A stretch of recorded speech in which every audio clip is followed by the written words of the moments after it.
Okay, so welcome to this meeting of the Police, Fire and Crime Panel for Northamptonshire. So we'll go to agenda item 1. So apologies for absence, please.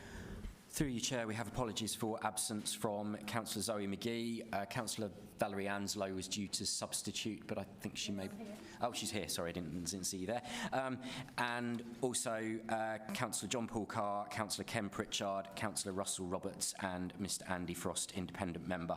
And apologies for absence also from Sarah Hall, Director of Governance at West Northamptonshire Council. And we have Nikki Aglamanyi, the Head of Legal, Corporate and Deputy Monitoring Officer, who is substituting for her. Thank you. I don't know if Nikki, we don't have a quick hello. Good afternoon, all. Short and sweet, perfect. Thank you. Do we have any declarations of interest this afternoon? No. Should you suddenly think you have one, please let me know. Chair's announcements. So this is our last meeting of the panel, and just looking at the members and how long they've been on it, crikey. So I won't go through everybody because it's just going to gobble up time, but thank you to everybody who's taken part. We've had an interesting past few years, that's for sure. But your input and participation is really very much appreciated. And that goes with the Commissioner's Office as well, of course. So moving on to agenda item 5. Minutes of the previous meeting. Have you had an opportunity to read through those? If there's any queries, or are you happy for me to sign those?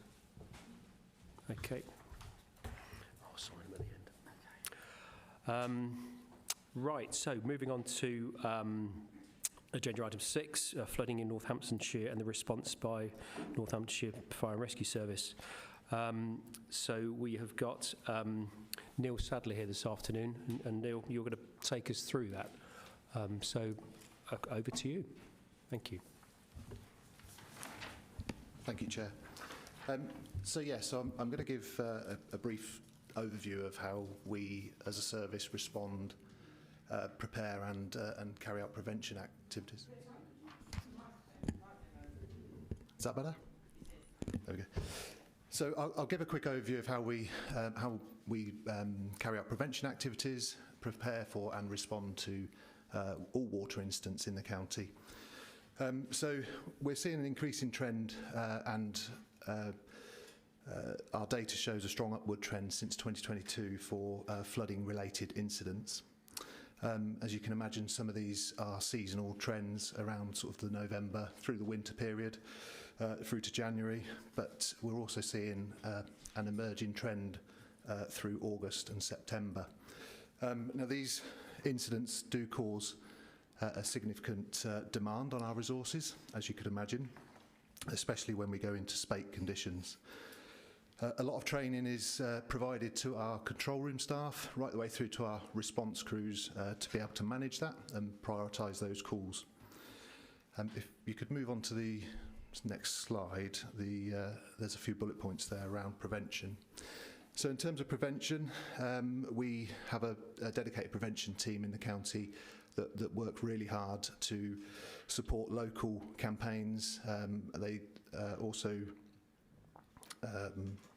link into the national campaigns to bring in trends nationally and make sure that we can really focus our prevention activities on the right areas to educate people and obviously make the public safer.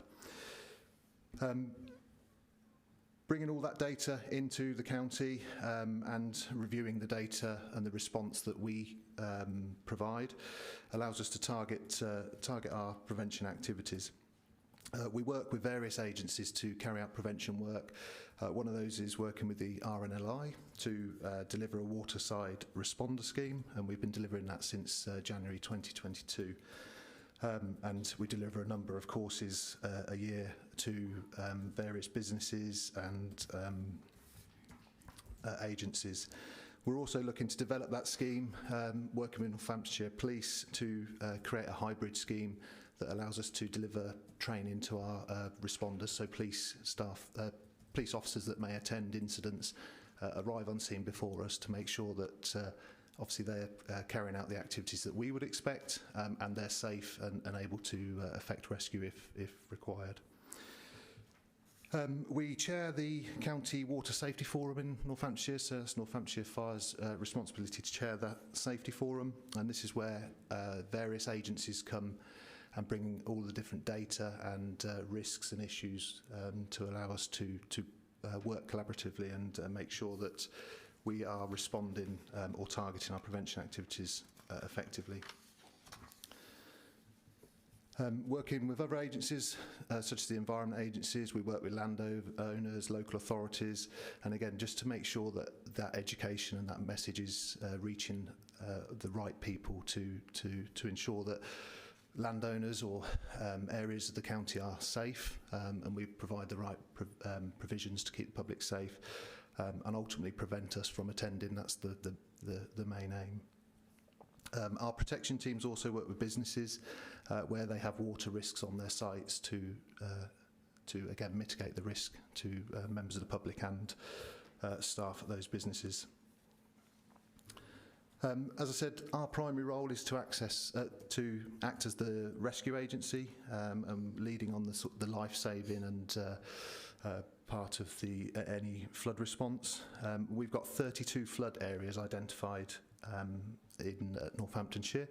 8 of these have specific response plans, and they're multi-agency response plans, so none of the work that we do is done in isolation.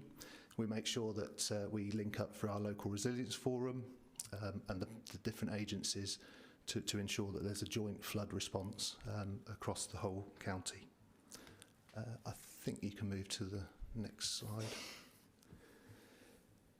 So we know there's 40 official reservoirs in the county. 10 of these are graded as A risk, 17 are graded as B risk, and that risk grading just determines the severity if there was a failure of the reservoir or an impact on the county.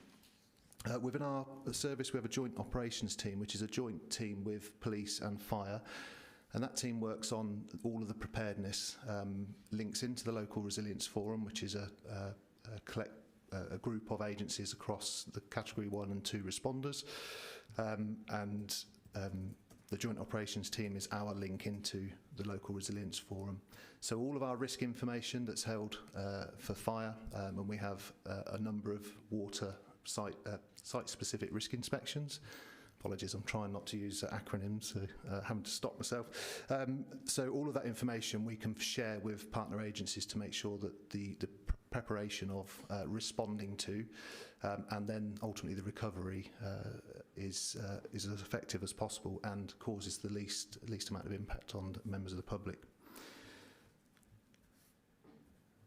So in addition to the work that we do as an agency and through the local resilience forum, we also work with volunteer agencies such as Northampton Search and Rescue, 4x4, and they're vital to the response efforts and providing vehicles that can access areas that perhaps some of our vehicles might not be able to.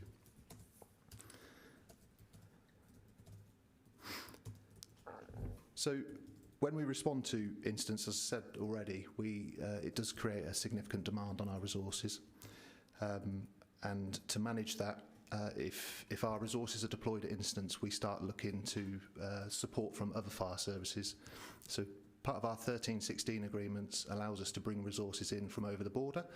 But ultimately, when there's a flooding incident or severe weather conditions, they're probably going to be impacted as well. So if we're unable to secure resources from over the border, we can use our National Resilience Control Room to access resources. And if we go back to the flooding in November, we had teams from Cornwall supporting us in Northamptonshire. So, our control room will manage that and bring those resources in. So, the service itself has meetings twice a week. So we have our pace setter meetings, as we call them, and they're to look at risk in the county. So we're continually evaluating the risk and assessing that risk to see whether we need to bring more resources in or we need to relocate our resources because we know there's going to be severe weather in the north of the county. We may start moving some of our resources around and planning that before we actually see the impact of any of the severe weather. And then I mentioned about the plans that we prepare. So we've got a number of pre-prepared plans for different sites and our response plans across the county. So in the event of severe weather warnings, we'll probably stand those up the week before or a couple of weeks before, so we can start engaging across all agencies to make sure everyone's prepared and identify the risks to the public. And that allows us to plan and prepare for our response before it happens. And to support those plans, Northamptonshire Fire have trained up officers in water and flood incident management, and they're qualified to DEFRA Module 5 qualification, which allows them to, or gives them the knowledge and understanding to advise on how we respond and write and create our plans. And actually, in the last 2 weeks, we've just had one of our officers trained up as a national tactical advisor who's on the National Register. So that gives us another fantastic asset in the county to help support some of the planning and response.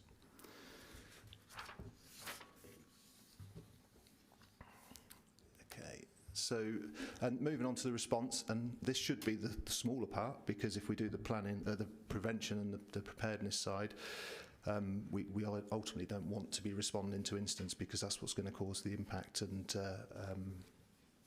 on members of the public. But to respond, we have in county all of our fire appliances carry life-saving equipment.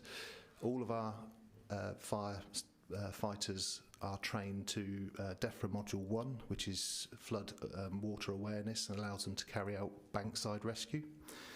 At Corby Fire Station, we have 48 trained staff to DEFRA Module 2, so that allows them to enter the water. And that's because we have a high volume pump at Corby Fire Station, and that's one of the national assets, and allows our crews to enter the water to deploy that vehicle. But we can also use them across the county for other flood responses. At Mereway and Wellingborough Fire Station, we have 48 staff trained to DEFRA Module 3, so that's the step up, obviously, from Module 2, which allows them to respond to swift water rescue. Essentially, it's swimming, whereas Module 2, they can enter the water. Module 3 can swim and carry out rescues. And those stations, so Wellingborough has the Unimog, the 4x4 vehicle, and which is also a dedicated animal rescue vehicle, which we're seeing obviously an impact on flooding areas and animal rescues as well, which is part of our how we can support as a capability. Mereway Station has the technical rescue vehicle and the boats, and again they're all trained up to DEFRA Module 3. Both stations also have water incident commanders to allow us to manage those incidents safely and obviously respond effectively. I've already mentioned about the National Tactical Advisor. That's a new asset we've got, just trained one of our officers up in county, and he can be called upon any time to respond across, obviously nationally through our National Resilience Control. I think I've covered everything. I'm going to pause because I will keep talking, and probably some questions, and it might be better to answer those questions rather than me carry on.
So I think again, through the Local Resilience Forum, those groups are established, and a lot of work's already being undertaken to progress some of the advice from the Environment Agency and the relevant agencies. So those groups are already in place.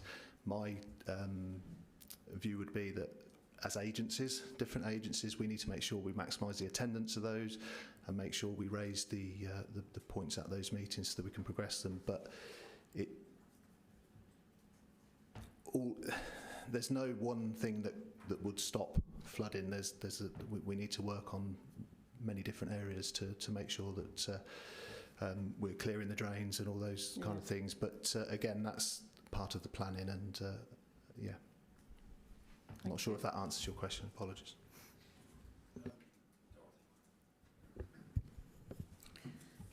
Well, my question relates back to the ET this week. The young man who lost his life in Wellingborough in the river recently went there and found that where you have the emergency sort of safety equipment on the side of the river, it's gone. You know, that they've nicked it. What do you actually go round to make sure that the safety equipment's there, so that if somebody unfortunately goes into the river, they can be rescued, or what? So we train and exercise at many venues across the county, and when we're at those sites, whether that be for an exercise or training, or whether we go to renew our site-specific risk information, we will check those facilities are available and then report through the relevant agency if we identify any issues. But we don't own those flotation devices and obviously the land, but absolutely, if we are on the site and training and or carrying out our risk inspections, we will identify issues and report those to relevant people. So who actually owns them? Who owns these? So it depends on who owns the land and who owns the site. So some of the businesses that have water risks, obviously it's their responsibility to make sure there's provisions in place. What we do as an agency is provide the advice, the guidance and education to whether that be a business or landowners to support that, and we'll always advise where we think they can locate devices to support, obviously, and mitigate any risk. See, the thing is, I feel that further along from there, because it's quite a popular area for families there, you know, they've got a water area to play in and so forth. But further down the rivers, if you're going towards Oundle, you've then got a lock, which has also had its problems, where people in the summer jump in, don't realise what the effect is of going in and then not coming out. So how can you actually, is there any possibility, or do you go around schools to illustrate the dangers of locks, for example? Yeah, absolutely. So part of our prevention work is to educate schools. So we target that. That's seasonal. If we know we've got some hot or warm weather coming, and we've had reports of people entering the water, our crews will go down. Perhaps they'll move their train into that area for the day, or we will certainly target the schools for our prevention teams, providing that water safety advice. And we support the national campaigns as well, and I'm sure you've seen through our social media channels, and our communications team is very proactive in pushing out safety messages. That's a good point you've raised with regard to buoyancy aids and things. I think any of us as elected members, I think we need to familiarise ourselves with any water areas of water and things, and that's part of our something we could be doing as elected members, keeping an eye on that, because there's a big assumption, isn't there, that someone's looking after it. But so I think we have that on our own radar. I think would be really good. Thank you for that. So Andre. Thank you, Chair. Neil, good afternoon. Thank you for coming today. It's really important, and it really is essential that we're all aware about water safety, as we know. The Northamptonshire area has more water frontage than anywhere else in the United Kingdom, including canals, rivers, reservoirs, as you touched upon earlier on, and quite clearly some of those stream areas as well. It's the more casual points that are a higher risk because they tend to be isolated in areas that perhaps not many people gather in that environment, so therefore those are quite risky areas. I'm encouraged to hear that obviously you say that you engage with schools, which obviously is a really important point. I know that for many years. And certainly looking at the elements that you raised earlier on about the emerging trends through August and September in terms of those high points in our flooding and our climate change, which is really horrendous, as we all know. Are you finding that there's good take-up from schools genuinely about keeping obviously our children safe, our young people safe, and also crossing the boundaries in terms of cultural differences, so language differences, and people of different nations, different nationalities, who gather around, and I'm giving you a prime example, say Delapre Abbey Lake, and there are signs that say no swimming, and they're in multiple different languages, which is really important, yet you still see in August and September people swimming in those environments.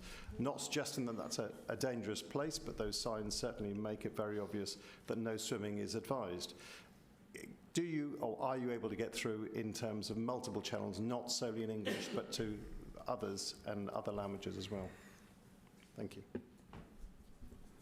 So yeah, in terms of schools, we have a really good relationship with schools across the county, and certainly don't have any problems with gaining access and providing education and safety messages to schools, and supported by all of the other campaigns and prevention work that we do. In terms of language barriers and differences, absolutely, we have literature that is available, and we're working on changing some of our website information so that it's available in different languages, so it reaches a wider part of the community. Thank you.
Yeah, absolutely. So I can put you in touch with our prevention leads who've got far more expertise than I have in that area, and can provide the information. So happy for my details to be shared and make contact with me, and I'll put you in contact.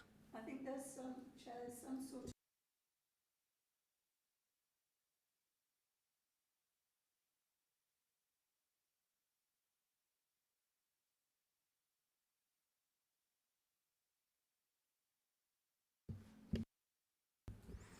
Thank you. Pauline. Yes, thank you, Chair. Hi, Neil. Thank you for that. This is probably a solution that you may want to think about, because I hear you talk about prevention in schools and things like that. Certainly when I was a community development officer, I know that the fire service is pretty good at distributing and developing leaflets in different languages.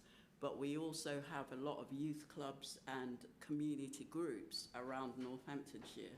And I wonder, just generally, if the fire service developed like a small leaflet and pop them into community groups, and those community groups, so that people's always got that information at hand around no swimming in the lakes across Northamptonshire, for example. I don't know. That could be a resource. I mean, it's a small thing, but it could prevent a lot of what we're talking about, because often it's not children, it's children watching their parents jumping in those lakes, or their older brother or whoever it is. So, yeah, I just wanted to say that. So, just something for you to take away. I don't know if it's helpful or not. Thank you. I think it's interesting that we were here to talk about flooding, and we've gone off at a bit of a tangent on water safety. But I think it's important to look at that. And just before I bring in Councillor Mercer and then Dr. Cuss, just really specifically to the floods of the 24th of November, I think it's fair to say it caught us all by surprise, in that we had obviously saturated land. Certainly areas of my village were affected, and there's been a number of Section 19 investigations being kicked off across, I would say, across the county. So is there lessons learned or concerns, or have you come to a conclusion as to whether you're well enough equipped? Because there was the pumps were needed in numerous places, and a terribly difficult challenge, I'm sure, to where do you deploy? So just specifically around that, because I think sadly there's a good chance we're going to see this a lot more often, if that makes sense. And certainly all of our residents, and all of us as residents, we're keen to, one, what can we do about it? Being prepared, etc., etc. I know a number of villages, including mine, are looking at having flood resilient groups and things. But yeah, lessons learned, and what do you see as next steps, or is it a little too early for you to comment on that? So I haven't got all of the information on lessons learned, but what I can tell you is that following any incident of significance or a large incident, we carry out a debrief across all agencies and bring that learning in. So we have already conducted that. I haven't got the details on me today, but we're continually learning through every response and deployment that we make as a single agency and as part of that multi-agency response. So in fact, we've just invested in Northamptonshire in a new platform to capture that learning more effectively and to enable us to speed that process up, which is a real big step forwards. In terms of, sorry, I missed the second part of your question. I think the main thing is really, the crux of it is, have you got the right kit to do your job? Well, I think is the nice, straightforward way to put it. What can we do? Do we need to come and help we bolt things together or whatever? Thank you. So absolutely, we've got a number of pumps. In fact, all our fire engines carry their main pump and a second pump in addition to that. We have a climate change working group in the service that's looking at both the wildfire and all of the climate response. Part of that obviously involves the flood response and the equipment, the PPE, the people, the vehicles, etc. So we are working through and continually assessing that risk and then changing our response down to that risk. So at the moment, we are just looking to purchase more pumps and upgrade our current pumps because they are coming to end of life now. Thank you. So, Councillor Mercer. Oh, sorry. Yes, I was just going back to the question Councillor Randall asked, and just to assist. From the point of view of sort of preventing the flooding in the first place, because obviously that's perhaps beyond the fire service's remit. I'll have to read this out because it is quite a complicated name, Anglian Eastern Regional Flood and Coastal Committee, which both of our councils have representatives on, and they do a lot of work the whole time on preventing flooding and working very heavily with the Environment Agency. So, that's probably just, outside the fire services remit, but they do, things about dredging and all that sort of thing. So it probably, to get extra information on that, to go to the WNC representative to get that information. So I just thought I'd assist with that. Thank you. Thank you. Just on that, certainly I think, again, local members, so the grips and the ditches which which Councillor Randall referenced. I think, again, any engagement that we can have, I mean, certainly, I know in my village, one of the local farmers, after the 24th of November, they've been out and they've done a massive amount of work. And again, it's kind of encouraging it. It was amazing though, because you still got people who complain, because of course you're going to get mud on the road, aren't you? And people are complaining about that, but you can't get an omelette without busting a few eggs. But so again, I think it's for us as elected members to try and get our farmers to engage. They don't want to have an issue, because if it's they've had crops literally washed away, haven't they? So next speaker, I've got Dr. Cuss. Thank you. Thank you, Neil. Really helpful to hear. It kind of follows on a little bit of the trend around but I'm wondering about the housing development. So we're seeing massive housing development around Northamptonshire, and a lot of it is on what was farmers' fields. So the question is, and I guess it's to all of us, is who then is responsible for that continuation of, so the farmers would dredge out the ditches and make sure, but I know where I live, we've had flooding that is never seen in the last 10 years. And a lot of that, we believe, is probably because there's been a lot of housing development, and now there's nobody kind of responsible, or I don't know if they are, I might be making assumptions here, responsible to continue to keep those dredges clear. So does the Resilience Forum, do they get that in that kind of connectivity with the housing developers? Is there an opportunity, or is that sort of with the planning people, I guess?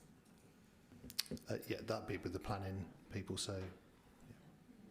So may I ask, Chair, then, through you as members, is that something that can kind of be considered? Because the concern is once the field's sold and the developers have developed and then gone, who then maintains the kind of ongoing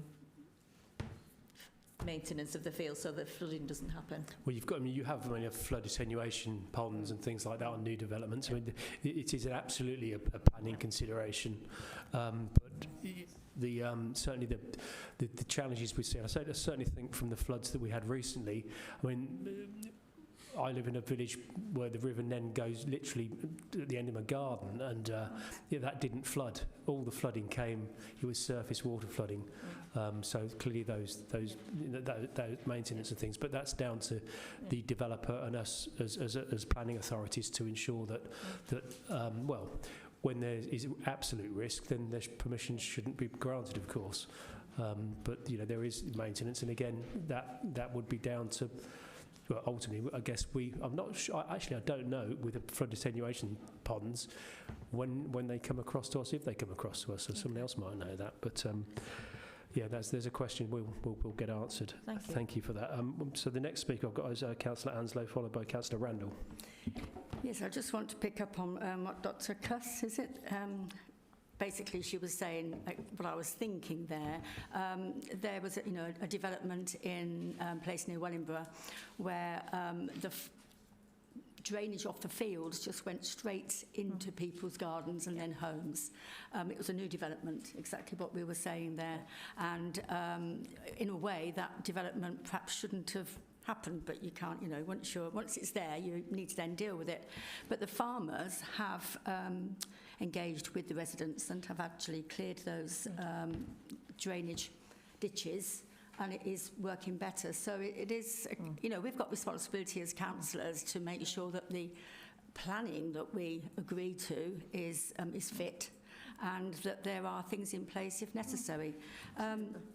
The other point I wanted to make was to do with sandbags. I'm not sure our residents are really keen to think that the only way of preventing a flood is by putting a sandbag around the door. Because that has happened, doesn't it? Well, on occasions that is, and one of the issues, I think sure the fire service has seen this, where you actually got irresponsible drivers, where you've got a flooded road. People's houses are safe until some lunatic comes along and the bow wave is then flooding houses. But we're kind of creeping off subject here. Yeah, we are. We have 4 minutes for this item left. So I've got Councillor Randall, then Councillor Maxwell, and I think that's probably it then. Thank you. Yeah, going back on planning, if we haven't got a 5-year land supply, we've seen numerous housing developments pass on areas that frequently flood. even though they were saying we didn't, because then they would just go to appeal and then they seemed to win. I was sitting on a planning committee quite recently, and there was an application there, and the flood risk was, because they put them in banding, but the chances are it'll flood once in 100 years. And the village parish councillor was saying, but it's flooded 7 times in the last 12 months. So it's whether we need to actually go back to the drawing board, look at where all these places are as flooding, and maybe look at their risk factor, and they need changing. Maybe what was a flood 1 now needs to be a flood 3. Again, I think this we're creeping off on planning. It is a planning consideration. So I've got Councillor Maxwell, and then the Commissioner wants to come in, and then I think we'll draw a close to this agenda item.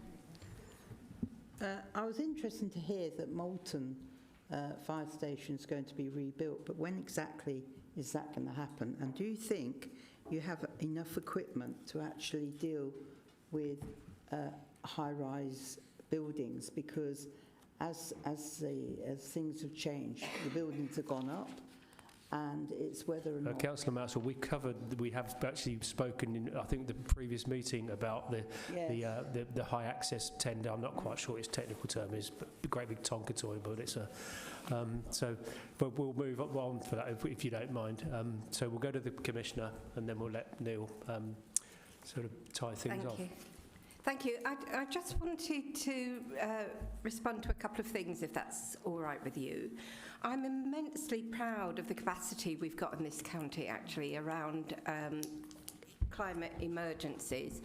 But you need to know that that is not part of their statutory duties. This is part of a national conversation where we're saying, commissioners are saying, and fire authorities are saying, that we need to have a look at that and include response to climate emergencies within their statutory duties. So the statutory duties, as far as I understand, is about rescue. It's about rescue. One of the issues for me is that fire is not consulted when planning applications are made. I think in this day and age, with repeat climate emergencies, that fire needs to be part of the statutory consultation. The fire is a statutory consultee. I've never seen it. Never. So it is. I've never seen it. Let's pick up on that after. You make it. I hear what you're saying. I've never seen it. I know the police are, but I am told by our fire and rescue service they don't have the capacity, even if it was made statutory, and it isn't. I'm pretty sure because I've checked. That at the moment there isn't a capacity for officers to go through all the planning applications. I do think it's a live issue, particularly because of the increase in climate emergencies. So there is a national conversation going on around that, I have to say. The other thing to note is that we do have liaison councillors within the parishes that we meet with on quite a regular basis. So it's quite possible for us to introduce them to Neil, and for Neil to have that conversation as part of those meetings. Is that okay? The big takeaway for me is that the response as I've seen it from the firefighters around flooding, I went to visit the control room. The amount of work that those handful of people had to do during those emergencies was absolutely extraordinary, and they had to make a lot of decisions about how to triage what was going on. So all credit to them for that. But it's become obvious in this discussion, hasn't it, that it is a multi-agency issue. So I'm really glad we've got the forums that are meeting regularly to plan responses and to try and meet the need of different geographical areas within the county. But you're right, we've all got a part to play, and the local authorities really do have a big part to play. But thank you for that, and thank you, Neil. Thank you, Neil. Thank you for coming along. You really, I think it's useful, and there's clearly we could talk all afternoon on all this, and there's things coming at you from all angles. So I don't know if there's anything you'd like to say to conclude, but over to you. Just thank you very much for inviting me, and if you've got any questions after this, please reach out and I'll make sure, if I can't answer them, I'll point you in the right direction of someone who can. Thank you. Lovely, thank you. So moving on to agenda item 9, early intervention. Sorry, have I missed something?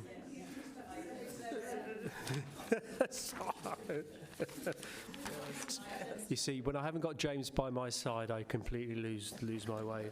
There we go. Sorry about yes. Apologies. You thought you were going to get home early for a moment there, didn't you? So, moving on to agenda item 7. If I can invite the Commissioner for an update on the police, fire and crime plan delivery. My pleasure, my absolute pleasure. We've written a report for you, but we've also brought for you the plan on a page, yes, as requested. I have to say, I think the team producing this have done a really, really good job, and it's gone down really, really well with all the community groups and spaces I've taken this to. People are really interested in it. It's hard to get people to read these things, isn't it? But it's so attractive, I feel, that it's really helped people understand the plan and read it. So we've also given you this, which kind of is the story of a number of initiatives coming out of the office. And we like to do this. And again, it's really a really well-received publication that you do get on email as well, if you want to share it. And it kind of just brings that human touch, doesn't it? So that you can see the impact and the outcomes of some of the work. So this is quite important to us because it's the way that we reach out into the communities and help create that sense of trust, but also that sense of ownership, because it's public funding, isn't it? And the public asks for these things. We respond by putting in those services, and we want them to feel a sense of pride and ownership that we're delivering to them. I went out to see that project in Floor. It was fantastic, I have to say. And the parish council and their welcome for the young man who was doing the work as a payback for his misdeeds. They were just lovely. I also went to the safeguarding training at the mosques. Delighted to walk in and found I knew nearly everybody there. 13 different mosques represented. And I sat in on the training because I am a trainer. And I am a bit, picky about different forms of training. Is it being done right? Is it engaging? Is it interactive? It was all those things. It was really, really well delivered. So I was absolutely delighted about that. And of course, the biggest thing for me has been us being able to open Campbell Square. Everywhere I go, people tell me that they want to see visible policing and they want accessible policing. And I have never understood why police stations in our local communities were closed. It has never made any sense. I was at Moulton College the other day, and at Moulton College they've had a spike of antisocial behaviour and criminal activity on site. And they've brought in 4 security people, and it stopped. What does that tell us? I just thought, well, of course it stopped. And when we take police out of our neighbourhoods, criminality goes up. When we put them back in, it goes down. It's not rocket science, is it? So I'm really, really delighted about that. And of course, we're looking really, really carefully about how we can do the same in Corby and Kettering. We know there's quite an urgent need in both those places. But, commissioners don't have any capital funding. It's always a bit of an issue. But we're working closely with partners in the areas where we can to put policing hubs in those 2 places as soon as we possibly can. Just a tiny little story. When I went to visit Oundle, did you know it had a little police station? Yes. Did you? Well, the parish councillors there didn't. So I met parish councillors there, and they said, oh, I've never walked in here before, never seen it before. And I think one of the reasons for that was because the front door was completely overgrown. You've seen it. Well, it's now not overgrown and it's open to the public, so I'm really pleased about that one. But everything we thought you might be interested in is in the report, and I'm very, very happy to answer any questions. Thank you, Or Commissioner. Johnny will be. So, Let's not let him off the hook. Hey. so well done on your gardening in Arundel. So Andre, please. Thank you, Mr. Chairman. Commissioner, very good to see you this afternoon, and I absolutely echo your points. My mic is on, yeah. Echo your points about visible policing. Always have done, always will do, because it is essential to have officers proactively within communities, as we know, not just on response. I was out with PC, Lee Shelton, and other local officers and response officers, in fact, over the weekend. And I have to say that with the beat bus, very important indeed, lots of good engagement there from residents, and it's something they want to see more often, so I'd like to pass on that thanks. A point I'd also like to say, and I appreciate your support on local issues as well, is that you've quite rightly drawn attention to Campbell Square being open, which is excellent, 9 to 5, Monday to Friday, because communities work so many different hours, as we know, and 24 hours a day is when a community works and operates, and sometimes the needs of community do come out of hours, and certainly over weekends. Is there a plan that you have to bring forward a 24-hour desk availability somewhere so that someone can go for a cry of help, whatever it might be, reach out to an officer, have that conversation? It takes a sting out the tail, it might diffuse a situation, and it might actually prevent something from escalating further down the line. Have you got that plan anywhere in the county? We are monitoring what all the need is and all the different avenues of access. So a front desk is only one avenue, isn't it? There's lots and lots of others. So we're looking at the possibility of putting policing hubs in different locations where it wouldn't be personed particularly, but there might be, you know, a hotline there where you can quickly get access to police support. We're looking at all different ways of delivering that service. I think what's interesting for me is that I was told there was no need for a front desk. Campbell Square has shown that there absolutely is. It's extremely busy, but we are monitoring it. So what I've asked is for everything we do to be evidence-based, so we need to collect the evidence and then see what the demands are and how we can meet that demand. Thank you, Mr. Chairman. Can I just add a point there, if I may? That regular patrols, and this is really important, do also reach out to the public. And regular patrols that are not response patrols, as we know.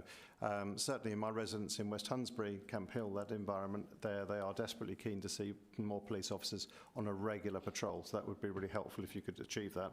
And in other areas too. And I noticed within your report there are 2 areas that have been left out completely, effectively from the United Kingdom, it seemed, in some respects, in terms of some of those areas, Northampton-wise, that need to be given more support, as we know, so it's really important where we can. Thank you.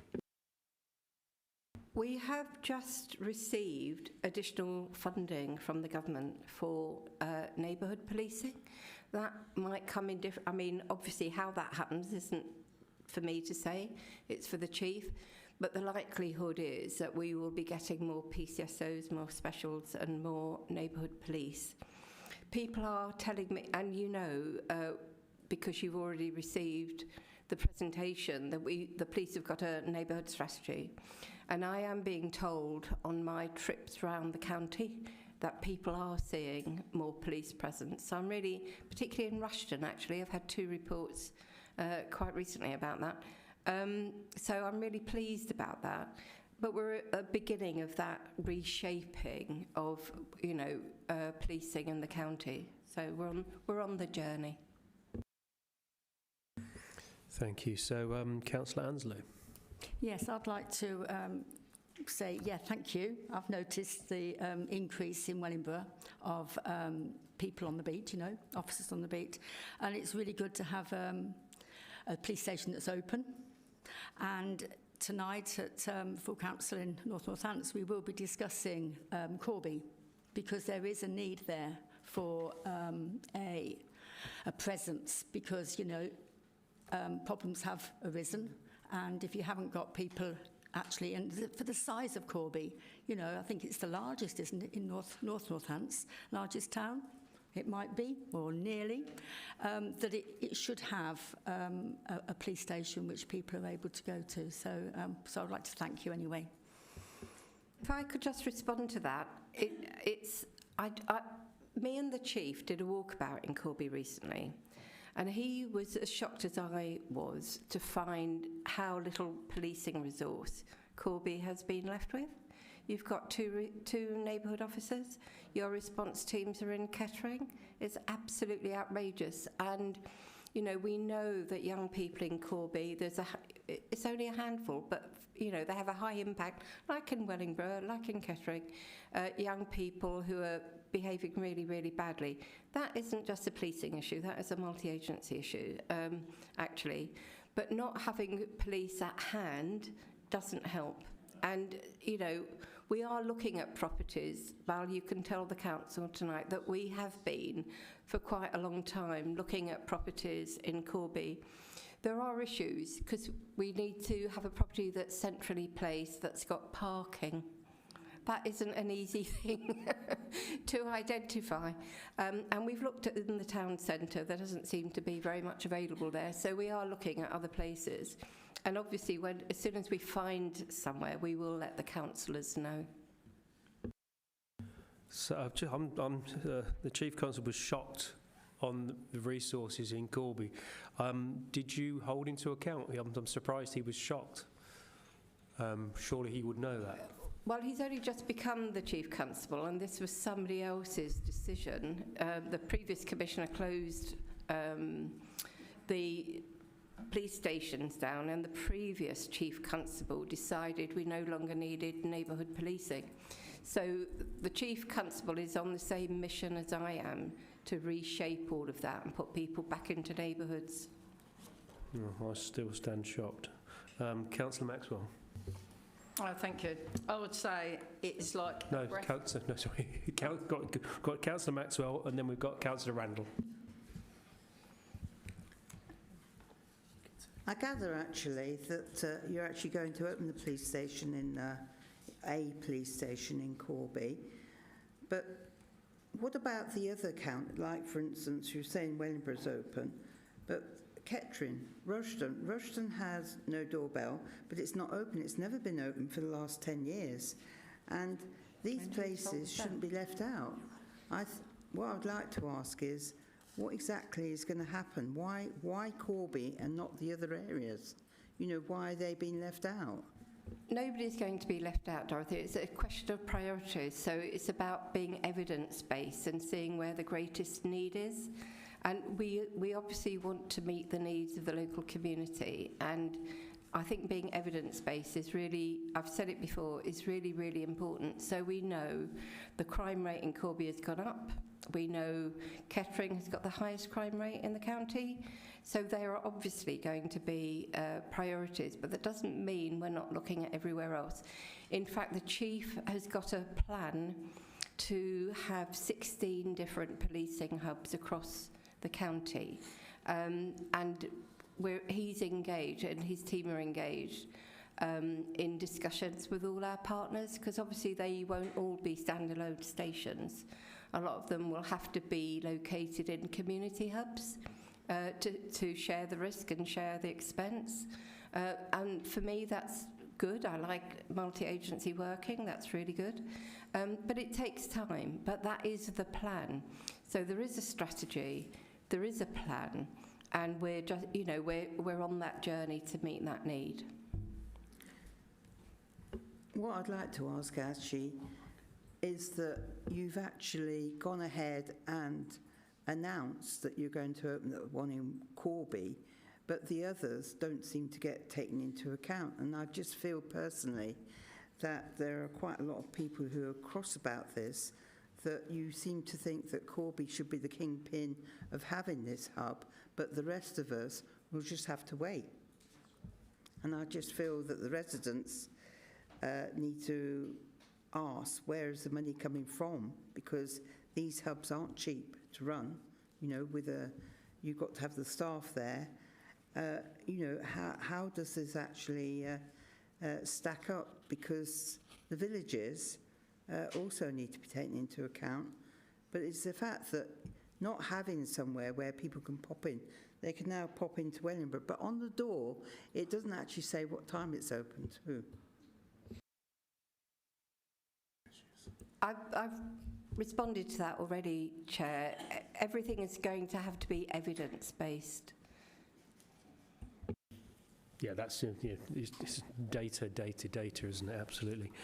So, Councillor Randall. Yeah, thank you. I would like to thank everybody, actually, for all the work that's gone into this, because for me, it's an absolute breath of fresh air. You know, you are now trying to rebuild everything that had got decimated. You know, we did have police stations, if you remember, all over, in so many different locations. They got closed down. Fire stations got closed down. You know, full-time ones went on to retainers. So, you know... Well, they went to retainers, and then if you haven't got drivers... I think we need to, let's keep to the to facts. Well, let's just say some can't operate because... Councillor Randall, I think, you know, I'm aware... Councillor Randall, please, I know we're approaching silly season with the elections, but... It's nothing to do with... You think this is silly? I didn't say that at all. I'm saying we're approaching the elections. Please don't use this as a platform to start electioneering. So this is about the plan, the Commissioner's plan. Yes, and it's a breath of fresh air. It is, but don't just start going off on a tangent. This is not helpful for anybody. It is factual that what they're trying to do is rebuild what used to be there. They didn't all get shut overnight. They got shut in stages. The same as things will get opened in stages. And I quite agree that, yes, you know, it has got to be evidence-based. We've got a police station in Daventry. Villages have to, you know, travel to that police station. The same as there's plenty of other options. You know, you've got the phone, you've got online. Answering the phone now in the call centre is much, much quicker. You know, I'm hearing that now from people. Response time is much quicker.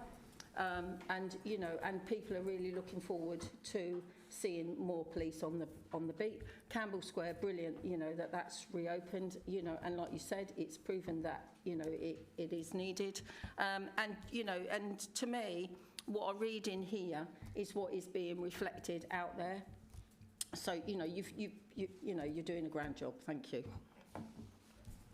There you go, Commissioner. Thank you. So I've got Councillor Baker, followed by Councillor Mercer, Pauline Woodhouse, and then Dr. Cuss, and we're getting close then to our allotted timing on this agenda item. So over to Councillor Baker. I think I can recall the time when police station closed in our town and none of us were happy, just to say that. So I just want to bring that into mind, because I understand we're talking about big conurbations here, but they're all Northampton upwards. I just want you to bear in mind the bottom of the county where your nice fireman came from this morning. But our police station in Brackley is open for policemen, because I've been there for meetings. All we need is someone at the front and the door opening. There's no chopping down of vegetation needed there. But I just want to highlight this, because I know you will know this, Commissioner, that we have got huge issues in Towcester and Middleton Cheney with our young people. And your two sergeants in those areas have been doing action days, which is shocking. I find that shocking in those kind of places, that we've had to have police doing action days to deal with county lines and drugs. So it is challenging down the bottom as well. And also people who live in those areas have to travel to Northampton to show their driving credentials and things if they've been stopped in a motoring incident. I did inherit a really, really difficult situation. It wasn't just about the chief having to be sacked. You know, I've had to have a look at the estates plan because it needs to be reshaped to meet the needs of my public safety plan. I've done a huge amount of listening to communities. I hear what you're saying. We have got a rural roundtable coming up very soon in the south with the farmers and the local business people and local residents and parish council representation. For me, that's a really, really important roundtable. And out of that will come a much greater understanding of what the local need is, so that we can help plan how we're going to meet that need. I do take it really seriously. Thank you. Councillor Mercer. Thank you. Just first of all, just a comment. You're saying about using evidence. I go to Corby an awful lot, and I've seen more police there than I have ever seen in Rushton. In fact, somebody took a photo of one the other day because it was so unusual. But I was actually going to discuss. And thank you for the charts and the evidence that you produced. There was a couple of things I was a bit concerned of. You were very concerned previously about the availability of fire tenders. It seems to have gone down in the last little time. Page 40, the chart shows it's going down. I just wondered if you could comment on that. And also just a query, it seems a bit odd, on page 42, it says, is issued 17 enforcement notice, of which 0 for a premises of house of multiple occupations. I just wondered what the others were for, because it's saying there's 0 for HMOs, but they obviously were for something else instead. You will know, Councillor Mercer, that we have made a commitment to have 14 pumps available at any one time. What we're showing is that we have 17.5 on average. The teams work really, really hard to make sure we never go below 14. There was a time when we were down to 10, if you remember. I did highlight that. But that hasn't happened for all my tenure. That has not happened. So we always have at least 14, but on average we have 17.5. The reason why it's noted here that there have been no prosecutions to do with fire safety in HIMOs is because I asked for that to be checked, because I'm really interested to see how vulnerable or not people are living in houses in multiple occupation. So that's why that's listed there. Thank you. So, Pauline. Thank you, Chair. Commissioner, sitting as an independent member of this panel, it's interesting sitting down and listening to, I guess, people who are council members talking about their local area. As someone who was born in Northampton, and I know Northampton quite a lot, and there are different areas where, and I'm talking about, for example, the east side of Northampton, where you've got the main Western Fayval station, and when you look at parishes like Billing, you may have a officer in that area, but when you look at areas like Standard Barns and moving round, there is no visibility. So I'm sorry, we're going back to the neighbourhood policing. And I want to understand when areas such as Standard Barns and those sort of not well publicised or well spoken about areas of Northampton are going to be seeing visible policing, because it's needed in the area, and I don't see it when I'm walking around Northampton. But you will. I mean, the fact of the matter is that neighbourhood teams are going to be put into Western Fayval. There was a plan to take policing out of the Eastern District. I've stopped that happening. We are going to have neighbourhood teams there. And of course, Standards Barn is a very disadvantaged area. You're absolutely right. People there do not feel looked after, and we want them to feel looked after, and we want them to feel safe. So yes, that is on the plan. Okay, thank you. And Dr. Cuss. Thank you. So just a couple of things from me. One in the community justice scheme. Brilliant, really like it. Where is the continuous funding going to carry on then from? Because you've kind of said you're not getting any funding anymore. It's a great scheme and you're going to continue. And we had the budget conversation at the last meeting, which showing that obviously there's some pressures in the budget, so I'm just wondering where that's coming from. We've put £200,000 in the budget for that this year. Again, it's to do with the evidence. The evidence is that they have an 85% success rate in terms of no reoffending. I think that is absolutely remarkable, and if we can continue to do that, we certainly should. We're also doing it because, you know, we are part of a national conversation about what works and what doesn't work and what needs investing in and what doesn't need investing in. So we want to use the evidence that we've got to make the case.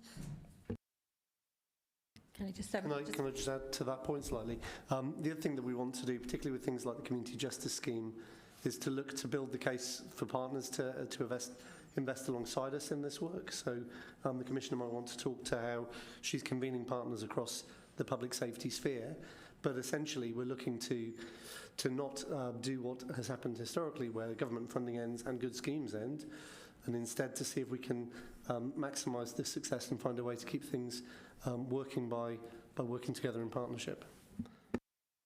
Can I just, there's a follow-up question as well. Just looking at the Q3 performance, in the fire fatalities, 60% had care needs. So I'm just asking the question of how you're working with the local authority in terms of safeguarding. I'm assuming that'll be around the hoarding and kind of the self-neglect element, but I'm just wondering where that's happening in terms, because that's quite a high percentage, 60% is quite high, so there's obviously an issue around hoarding and self-neglect. There is, and I think I've said this many times now, keeping the public safe is a policing issue and it is a fire and rescue service issue, but it's not only an issue for them. So for me, and as part of the plan, you'll see strong partnerships feature really centrally in all the work that we do. One of the things I didn't understand when I became Commissioner is why there wasn't a strategic overview for the county. We've got community safety partnerships. Those people are not decision makers. They cannot allocate budgets. And I felt really strongly that we needed to do something about that. So we've just had a meeting with all the chiefs across the county, including public health, and they've agreed to set up a public safety board. It'll be run for and with the chiefs, so that where we see the need for early intervention from a multi-agency point of view, we can put plans, collaborative plans in place. And it's helped by the fact that government has just given us all a new duty to collaborate. So if we want government funding, we have got to be able to demonstrate that we are collaborating. So I'm really, really pleased. We're a bit ahead of the national game here. So that has just been agreed.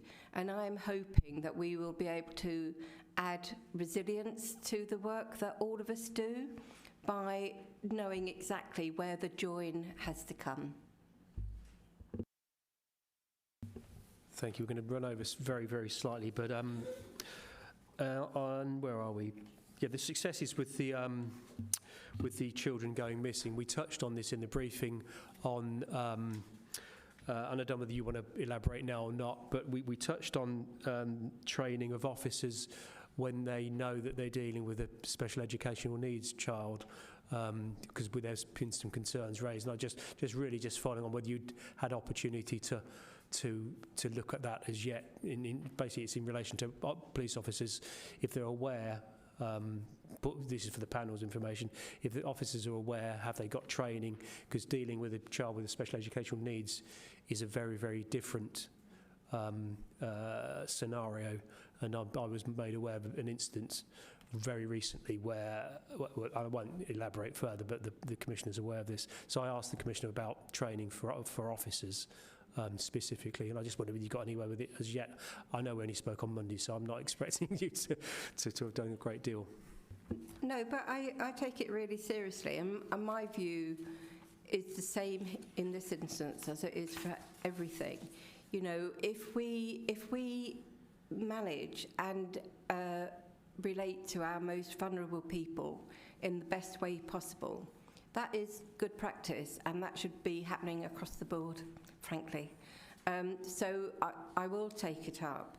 I do know that in relation to missing children, we have developed quite a national profile around that, because we have instituted a practice, or the police have instituted a practice, which is about interviewing young people when they are first picked up. They don't wait for the 10th occasion, but try to develop an understanding of what has happened in order to help meet that young person's needs, so they don't need to do that again.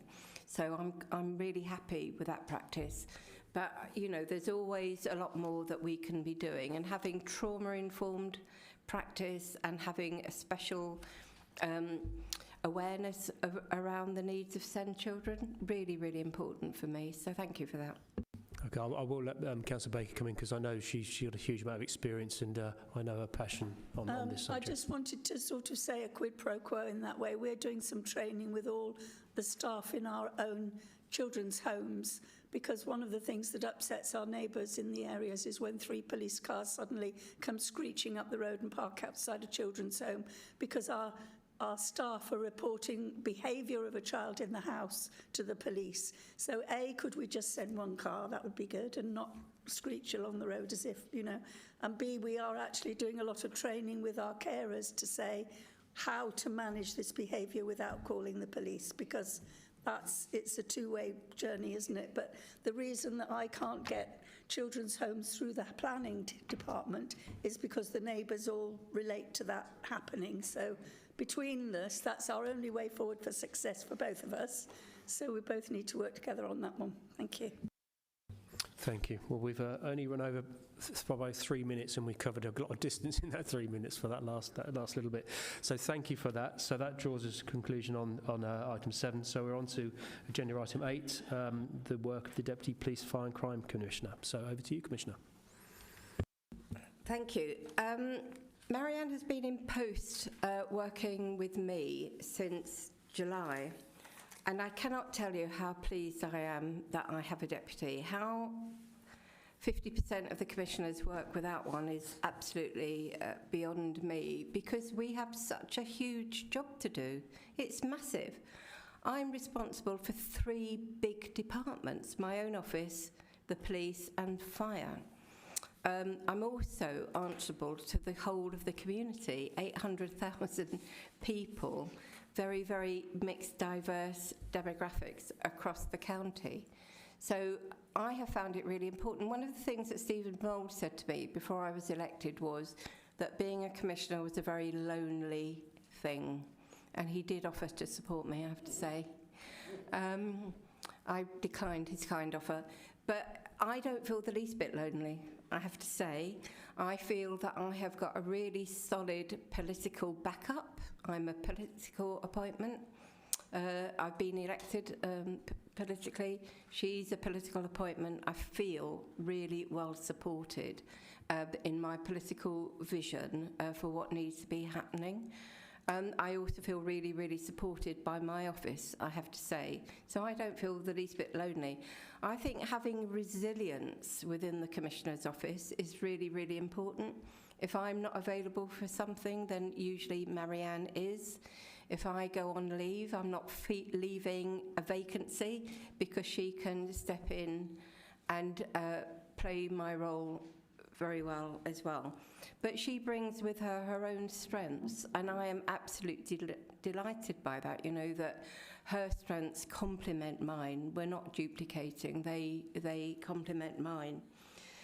I also really, really value her role out in the community. She brings an awful lot of reassurances to different demographics out in the community, so I really value that. But the huge added value for me is that she's taken on really, really difficult portfolio, and that's the reduction in violence against women and girls. Now, in order to do that, we need to be able to work with communities across the county. We need to be able to have difficult conversations. One of the reasons why I appointed Marianne is because she's not afraid. She's not afraid. She's not afraid of those difficult conversations. And she likes people, you know, so she's very focused and very outcome focused, but she's really expert in having those very, very difficult conversations. She's also taken on some really, really important scrutiny work, scrutinising the police work. So stop and search, what happens in custody, two really, really important areas. And she's our liaison with the independent advisory groups. So those are, she's got a really meaty role where we expect and will have really good outcomes from that work. She's also nationally part of the Deputy Commissioners Network and is taking on a portfolio. I'm not quite sure which one yet. We're still debating that. So you know that I'm the national lead on justice and on fire and rescue. And she supports me in those roles. But over time, she will take on one of those national portfolios as well. So from my point of view, she is playing a really, really important role across the county. And it's a joy for me to see her in action, in actual fact. And she's adding a great weight to what we have to offer within the team. Happy to answer any questions. Thank you, Commissioner.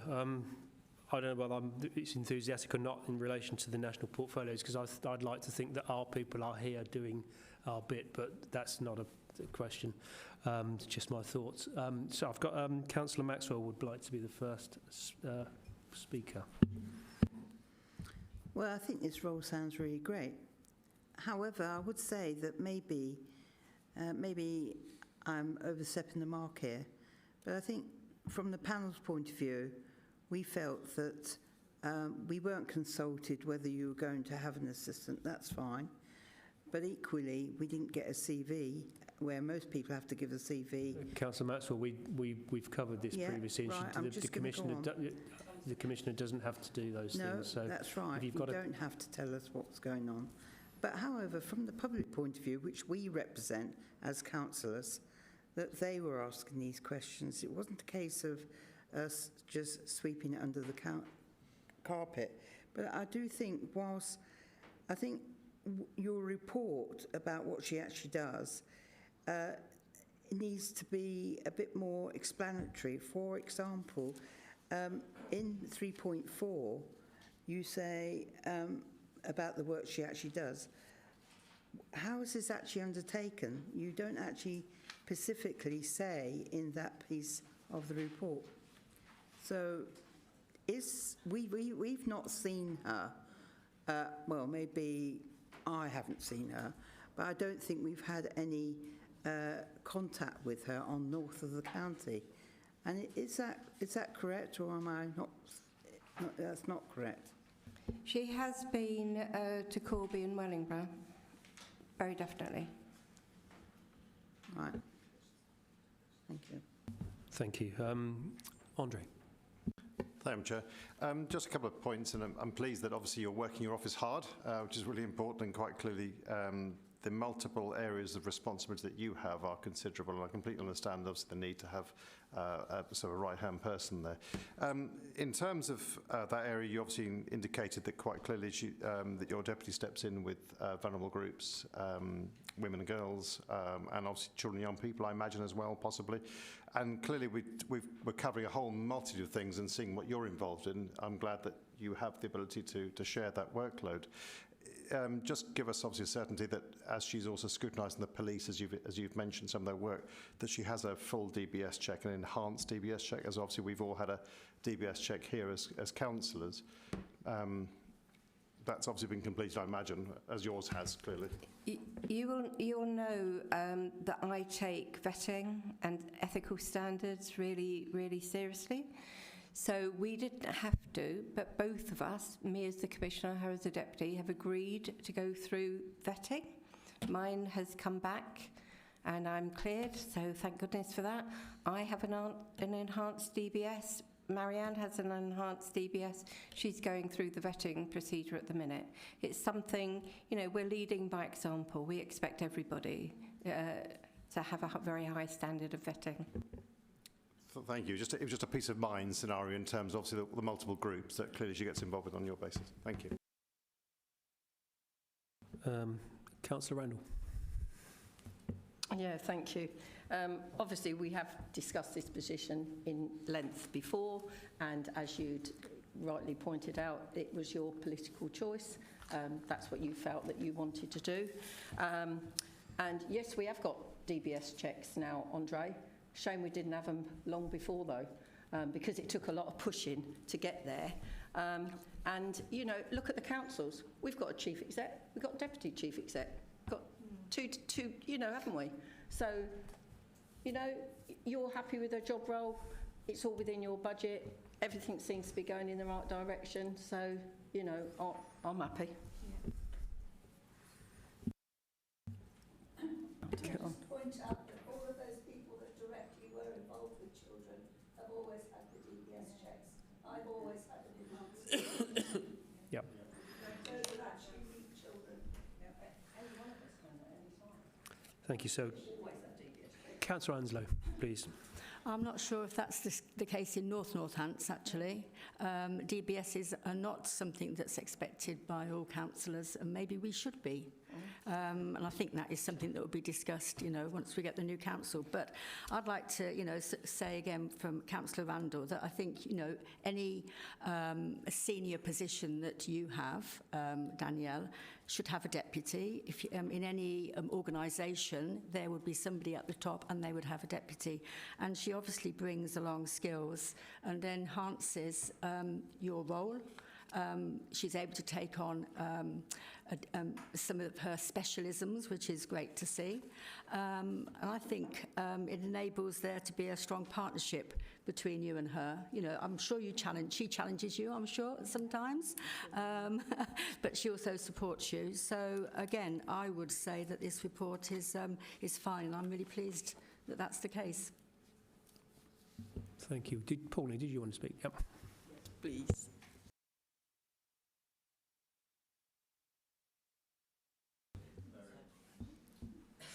Commissioner, from a public assurance and value for money perspective, I'm really happy that you're happy with your selection in terms of the deputy and the fact that you've got the support that you need. But as you know, historically, I used to be a community development officer across Northamptonshire, and it wasn't just working around the police or the fire service. You know how vast that role was. And I just wanted to say that in terms of, I think, a little bit more meat in the report in terms of job responsibilities and specifically highlighting the areas that she's supporting you in would be more beneficial to us. I hear what you're saying, but I'm just saying from looking back, and here we are now, and I see from when we look at the community development officer's role back then and look at this role as your deputy, I hear you've got political support, you've got, you know, the support from a deputy kind of basis, but yeah, a clearer kind of picture in terms of roles, responsibility, what's been achieved, what's not been achieved, would be more helpful and in a measured kind of way, I suppose I'm asking, if that makes sense. I'm going to bring the chief in, actually, but Pauline, I do hear what you're saying, yeah. And I am very proud of my deputy, yeah. I have to say, and I do want her to have more exposure. So as you were talking, I was thinking, you know, actually we ought to have her featured more in the newsletter, then people will gather an understanding of what she's doing. Good idea, thank you. I'm going to hand over to the chief. Thanks. This is where I come in with my studied line about who's held to account here. So the Commissioner obviously is the person that you hold to account as a group rather than the Deputy.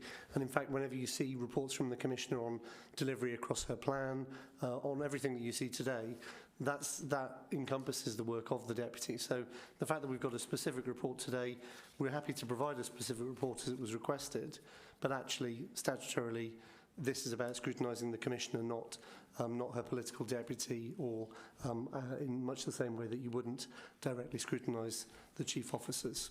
I think this has been a perfectly sensible conversation within that statute, but I just wanted to state that one. Can I just have a follow-up, please? I hear what you're saying, but at the same time, that's about public money, and whilst we are scrutinising the Commissioner, we should be able to, because it does involve the deputy being paid. I get that, and I've always taken value for money really, really seriously. It's got to be demonstrated, absolutely. But you know, my view of what preceded me is that there was a lot of really poor decision making.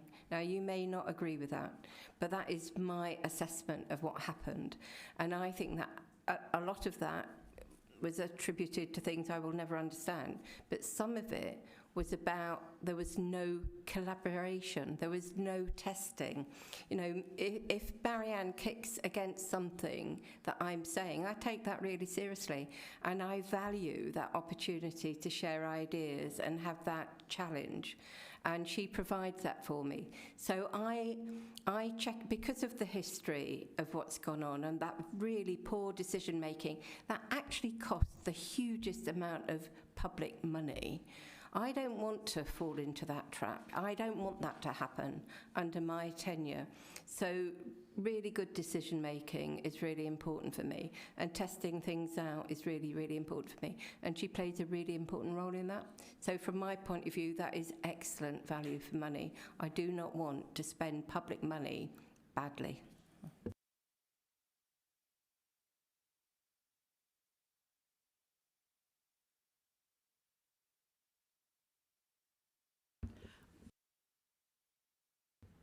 Yeah, so it's by no way kind of saying that you're doing something wrong. It's just literally we need to be open and honest when we're dealing with the public and the public's money. You're happy, that's the main thing. As long as we're keeping Northampton safe and sound, Northamptonshire, that is the main thing. And part of the scrutiny is unfortunately about that, because it does come under your package. I think it's great in terms of succession planning, as you know. I'm big on that, and I think it should happen. But at the same time, you know, these questions have to be asked. I totally appreciate that, and I hope I have answered you.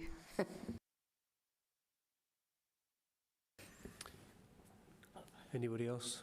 I don't think. So thank you for that. I think, Johnny, you referenced our remit and things. I think we, on occasion, you don't always, there's things you have to do and there's things that maybe you ought to do. We had a great discussion around that previously in the confirmation hearing on the subject.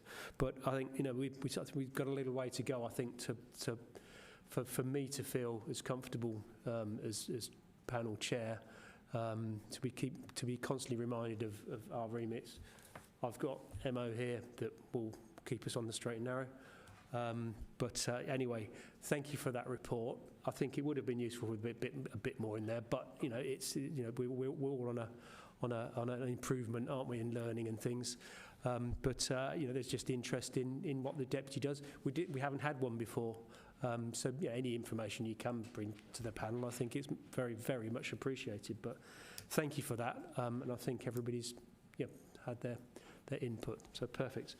So moving on to agenda item 9. This is a really, really interesting piece of work. I've been myself down to the Criminal Justice Centre down in Brackmills.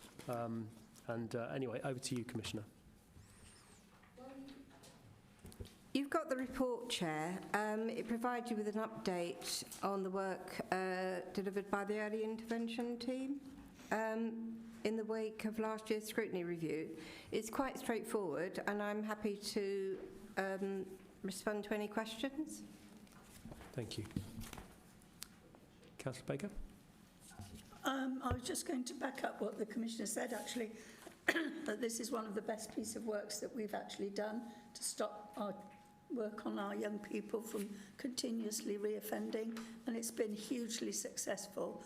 And between us, we need to find a way of keeping it going. Yes. I know I've spoken to Johnny about it before. You had your position that it was one of my wishes that we kept it going. I too have been down there. I've had a couple of talks on what they do.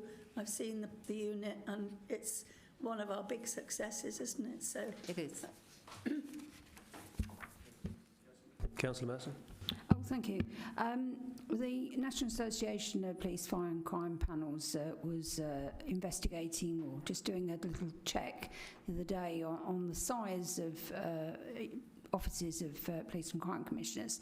I was asked to find the size of ours, and I did so, but we're saying to them, well, you can't compare apples with pears. And so whereas our sort of basic staff is perhaps 36, I think, or yours, I should say, there are other sort of 40 more that are doing this youth work. And that's probably something that doesn't happen elsewhere. And therefore, yes, it's more staff, but they are undertaking a really valuable service. And so I really pleased that you've decided to continue with this, because I think it's been hugely useful, beneficial to the whole community that this early intervention and youth work is continuing. And I was just a bit concerned previously when you said you were having difficulty recruiting, but could you perhaps just, reassure us that you have managed to, find the staff that you need? Because I know that, sometimes it's not as easy to find people that have got experience in this field. I'll bring Johnny in on that in a minute, but I just wanted to say in relation to that, one of the first things I did when I became Commissioner was organise a round table with youth providers from across the county. It was really important for us, and a whole range of things has come out of that. But my particular focus was about the need for trained youth workers in the county, so not just in my office, but across the county, because of course the work that happens from my office is really, really important, and I'm really glad it's in-house. But it needs to connect with really good youth work going on across the county. I run a youth group, as many of you will know, and I have struggled over the years to find really, really good youth workers, as has every other single provider. So we have got youth work going on, run by volunteers. An awful lot of them are people of a certain age, because they're the only ones available. And it's great. It's absolutely wonderful to see all that effort going in, but it isn't good enough. So having trained youth workers is really, really important. And I'm really pleased that people at that initial meeting took up that challenge. And we do now have youth work modules being offered, and we have youth work apprenticeships being offered. We haven't yet reached the stage where we've got a first degree being offered, but we will get there as well. So I'll hand over to Johnny in terms of our particular office. Thank you, Commissioner. So I wouldn't say that we've got a problem with recruitment into the youth team, and in fact I'd just echo the Commissioner's point about the need for that professional skill base, but also for a multi-agency skill base. We've got a very interesting mix of backgrounds and experiences in our targeted youth support team, from teachers and academic educational backgrounds to youth offending and more the sort of criminogenic side of things. So it's a really strong mix of people, and I think that multi-agency nature, even within the team, brings a strength. It's also important to note how much our team docks into police structures. So the Youth Violence Intervention Unit, which you've had a briefing on previously from Augusta in our team, is a great example of us sort of giving up controls and boundaries to really dock things together and get the maximum collective benefit for the work. So I think it's a really interesting model. Yes, I don't think there's always a recruitment challenge in the public sector. We're trying to appeal to bring people in all the time, but I don't think there's a problem in recruitment terms. Yeah, I hope you sort of also interfacing with, in the north we have an excellent public health team, and they have actually just started doing sort of bringing more youth work, so hopefully you'll be able to work with them as well in that respect. Your Director of Public Health is on our Public Safety Strategic Board, And I'm visiting the Kingswood Centre next week, so yeah. Thank you. Councillor Maxwell. I found this report interesting because actually I started off by doing youth work when I first started training, and I think it was sad when we lost all the youth workers. I think it was a great shame that they decided to get rid of them all because I think they're vital. I'd like to see more of it, and I hope that in the future that we will actually have a youth worker in every town. That's what I would like to see, or even villages, because I do think they play a prominent role. However, it comes with costs, and who's going to finance this? I'd like to see maybe that we as a council can fund this, but I do think we have to work together to make sure that I'd say young people have somewhere to go. I think that the issue is that they don't have anywhere to go and they're left sort of just, I wouldn't say roaming the streets, but basically would like to have, maybe village halls open up so that we can actually have a youth group in a village hall and that it's run by someone. And there is training available to get qualified so that they can become youth workers. I just think it's, I hope that in, forward thinking, I hope in future that maybe once you've got youth workers, that obviously the police will then work with them so that young people can see that the police are there to support them, not just being there looking in. But I think looking forward, I think we need to be a lot more proactive. And I just hope that from what you were saying, I think it's really good. I just think that we need to push it forward. That's my thinking. I totally agree, Councillor. And the Public Safety Strategic Board agreed that children and young people will be at the centre of the work that we do together. Andre. Thank you, Chair. One of your main goals, Commissioner, brilliantly put, is strong partnerships on your plan on the page, which I asked for a little while back, and I'm really pleased to see it's out, which is good for clarity.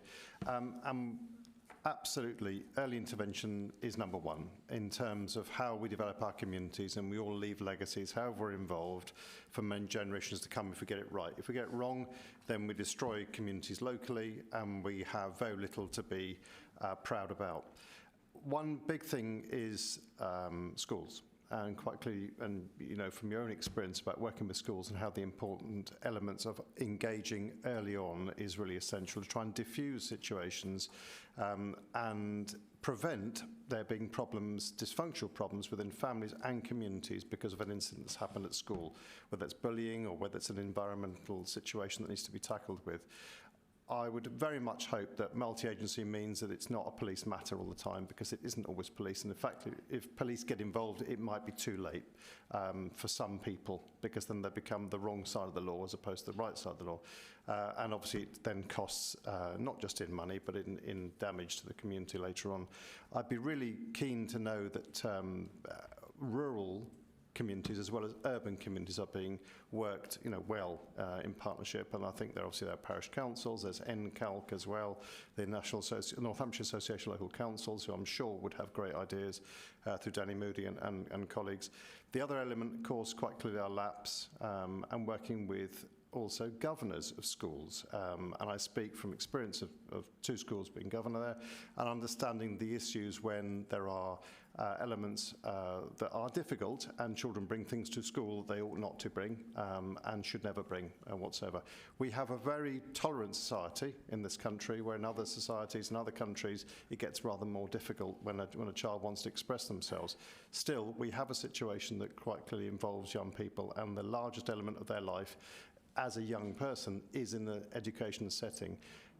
Are you able to run a forum for governors as well as teachers, as well as schools in general and parents, to try and help and partner that approach, because too often an incident goes straight through to a governor level from that point of view, where an incident is heard and then actions are taken to suspend or take a child out of a classroom setting, which doesn't necessarily achieve what we're after, which is a harmonious society. And that's an early intervention that needs to be played very carefully with multi-agencies. Are you able to engage schools better, proactively? I'm not holding you to it, but it would be really useful to know that. You've just opened up something that I could talk on for hours and hours and hours, but I won't. I think it's outrageous we have so many children out of school. I think it's outrageous. I don't think that is just a problem to do with schools. It clearly is a problem for them. But I think we have a whole generation of children whose needs are not being met. I'm a teacher. I've been an education advisor for a long time, or was. I've taught teachers how to teach. I would never recommend the style of teaching that we've got now, or the curriculum that we've got now. That's not meeting the needs of our young people. And it is no surprise to me that so many of them refuse to be treated in the way that they are. No fault of the teachers. The teachers are often absolutely committed and kind and brilliant at what they do, really good teachers. But the constraints on teachers and schools at the moment, I find unacceptable. We are always willing to work collaboratively wherever we are invited in. I can't march into schools and make any demands. I have been invited into 2 schools soon, and I enjoy working with schools, always have done. But there's a huge amount of work that we need to do on a multi-agency basis. And for me, the first step is all of us standing back and reflecting on what is happening to our children. You've heard me say this in council. The fact that we've got 36,000 children in the county living in poverty is shameful. The fact that we've got 25,000 children... should we just try and keep it on the intervention? But these are triggers. These are triggers and drivers for crime and alienation in our communities. We have to address all those issues, it seems to me. Policing and my office has got a role to play, but that is why we've set up the multi-agency strategic board, so that we can work together to alleviate a lot of those issues. Thank you. Councillor Baker. Thank you. I'm on a national panel for lead members, and we had a convention in Birmingham a couple of weeks ago, and there were 3 care leavers. There were several care leavers who spoke, but 3 of them were training to be youth workers, and they actually told us how valuable they thought their experience had been in bringing together what they thought these... It's not the ones that want to go to clubs and youth clubs that we need to worry about. It's those that are in the back of the field up to no good, isn't it?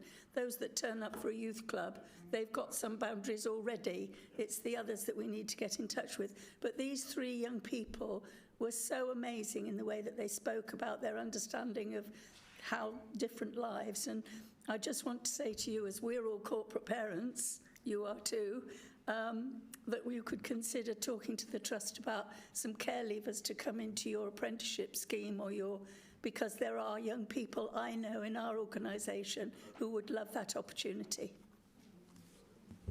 The apprenticeship scheme is yours, not ours. Thank you. Councillor Randall. Thank you. Sorry. Yeah, going back to youth workers. As you know, I think that's something that parish and town councils can, help with a role as well, and maybe sponsor one. That would be really good. So maybe that's something that all of us could take back to that sit on a parish and town council or attend. Maybe that's something that we could, put forward as a consideration for their budgets. That'll be for next year now. Councillor Anslow. Yes, I thought the early intervention you talk about and going to schools, the family hubs would be a place, because that's multi-agency. That reaches out to the families of children at risk, perhaps of disaffection from school or not attending school. So I think that's something that, is there one in, do you do them in West Northants? We haven't got any yet. You haven't got any, right. We've got 2 in North Northants, and there should be a 3rd online as well. So that's the hub where families can get the support.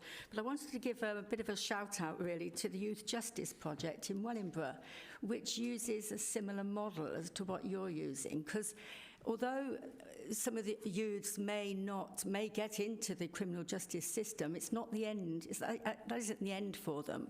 They are. There is work going on in Wellingborough at the court, where they are working with families and with the youths again to stop them reoffending. So we mustn't think that because they've got to the court and that it's, you give up.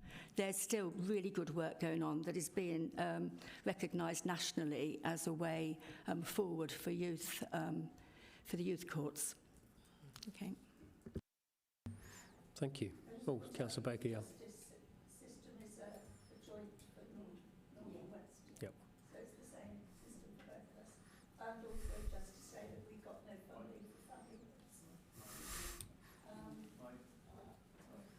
I was just going to say we didn't get any funding for family hubs in the West, but we are opening our first one at the beginning of April. Lovely. Thank you. Well, I think that concludes that agenda item. So you're welcome to stay for the last part, or you're welcome to go. It looks like you're going to leave us, so we'll give you a moment. So moving on to the work programme, so over to James. Thank you, Chair. So, in a sense, this is the standard agenda item which presents the latest version of the panel's ongoing work programme for it to review and update as necessary. The nuance in this case is that this is the final panel meeting of the civic year. So, this is a more forward-looking iteration of the item in the sense that it's the opportunity for the panel to identify, as far as it wishes to do so, any potential future topics, ongoing topics that it wants to highlight to its successor to say, essentially, we think this should be in your work programme for 25-26. I mean, a large part of the panel's work programme is already populated in the sense that there are some statutory tasks it will do every year. So reviewing the Commissioner's annual report, scrutinising the Commissioner's proposed precepts and any other tasks that the panel is required by law to carry out. Around that, there is the opportunity for the panel to choose to do things and to choose how it does those things.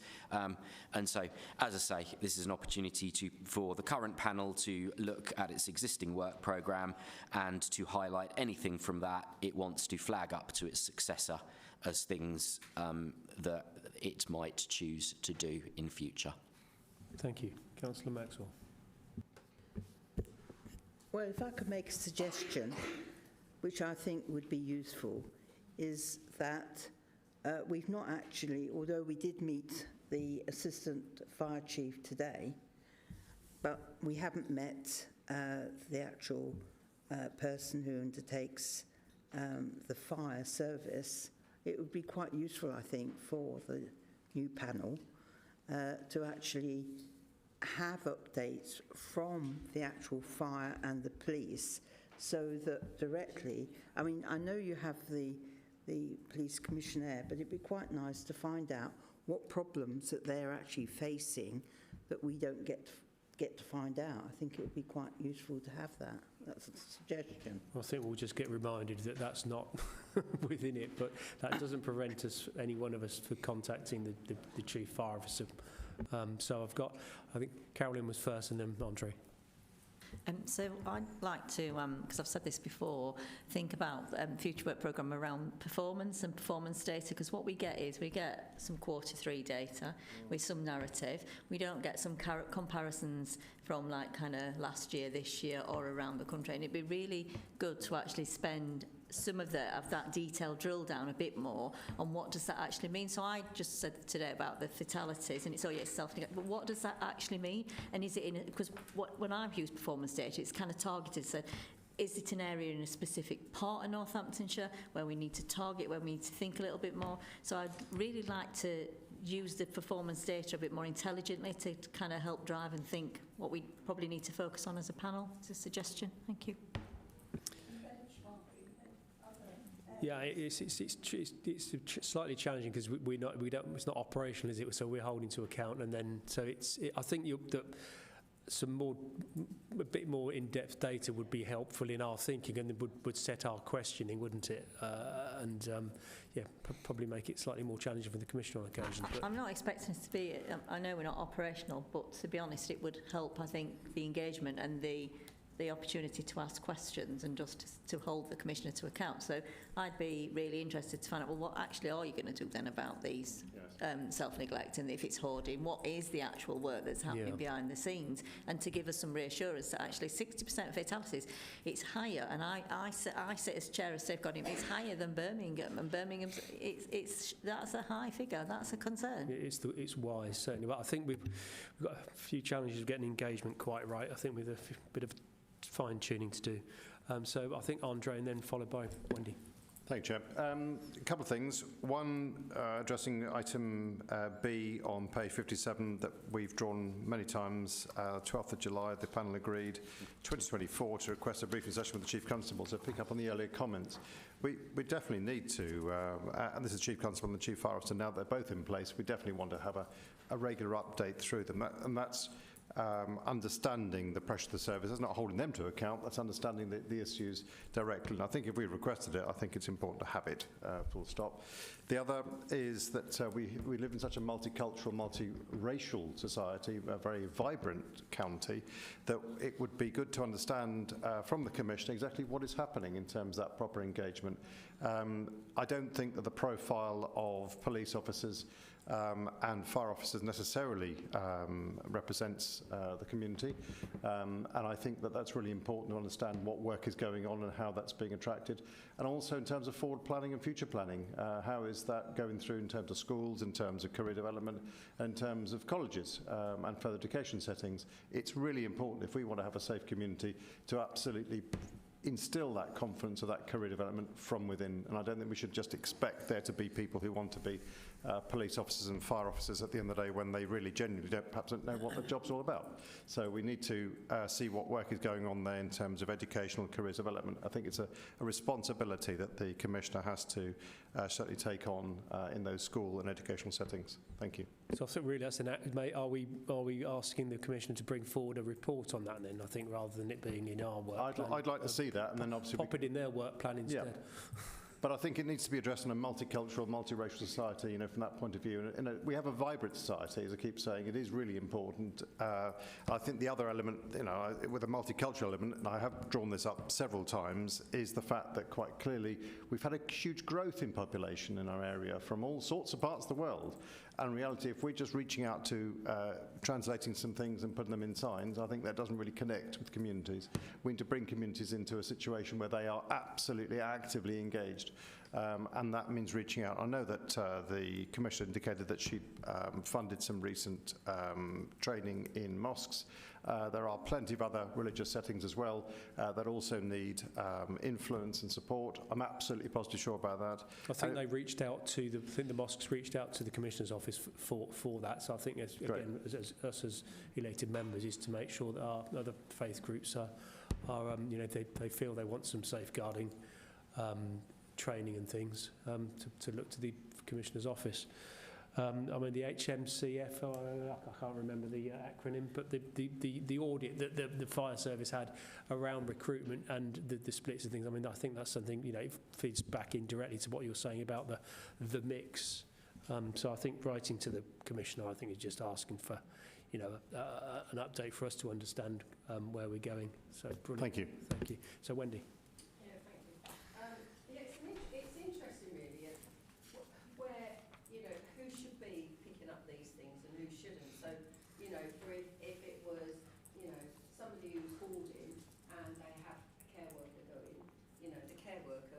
surely be flagging that up as a concern, and then where, that would be the first point of call. Does she then flag it up with adult social services? We've just got to think about who is responsible and those people picking it up should then surely be flagging it to the fire brigade, maybe. I don't know how that's all joined together, but, the colleges, I've often said to the schools, how closely do colleges work with you and businesses to say, actually, we need these people? So in Daventry, we used to have the scheme where they could go into public service and whatever. Then they cut that scheme. Well, then so many of them didn't go because they can't afford to get themselves all the way into Morton. It's a far bigger issue, isn't it? Really, it's, for me, there is so many people missing, and everyone should be doing their best to go into schools to say, this is where we've got a shortage, and Codden College put on a course for local children because we've got a shortage. So, it's what is the Commissioner's responsibility? What is the Council's responsibility? Where's the first point of call? Where does it go up? Maybe it will be something with fire brigade to actually even understand. Does anybody flag any risks? Well, that's I think this is a different subject. So just on the work programme then. So have we? Pauline, sorry, I missed you. Yeah. Past discussion, we spoke about having a informal open day event with both chiefs, where they could give us an update. I mean, that's happened in the past. Am I wrong or right? Usually around December time. So I think that absolutely should still feature. I'll take that up with the Commissioner offline, and just because we do constantly get pushes back. We're not looking. We just want to meet and see them and shake hands and just With due respect, Chair, it gets to a point where you feel like. It feels like they're being kept away from us. Yeah.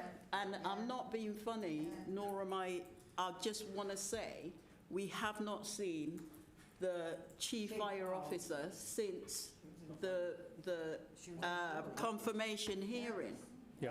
Right? Okay, well, I'll pick up on that. So that's one point. The second point is, in terms of when we're talking about the training of the mosque and things like this, the Chief Constable in the past for Northamptonshire, the police, used to do what they call a community event kind of day, where you had community group leaders alongside the Commissioner and the two chiefs, and they had like a community event day where you got the leaders from the mosque, the church, and all those people from across Northamptonshire. So would that be a suggestion in terms of trying to understand, for the money that's been spent around safety and things like this, how is it beneficial, and how is that going to be beneficial to Northampton or the safety of Northampton in the long run?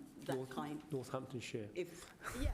Northamptonshire in the long again, run. I think that's something that, James, you can capture that we'll write to the Commissioner just around that, because there's just some bits coming up. We've got the work programme we're going to look at, and we're talking about a work. I think we want to get the meaty stuff that we don't know whether any one of us, apart from the independent members, will be sat at this table, and therefore we want to be sure that any work, please. So,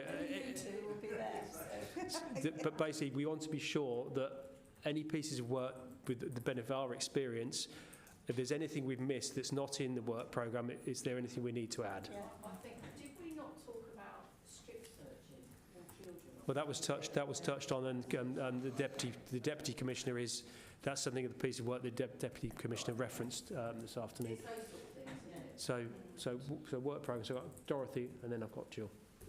Well, I'd like to see, as a teacher, I'd like to see more work done with schools, actually.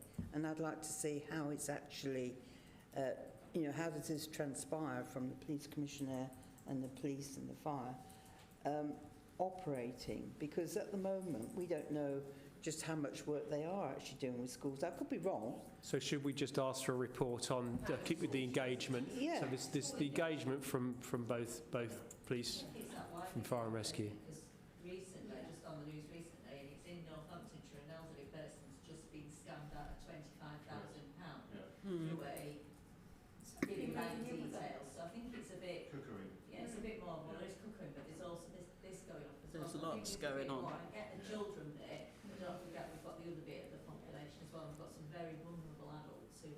But I think that's rather than a piece of work for us. I think again it's asking the Commissioner, to report back on that. But I'm sure James has captured that. So I've got Jill, then Fiona.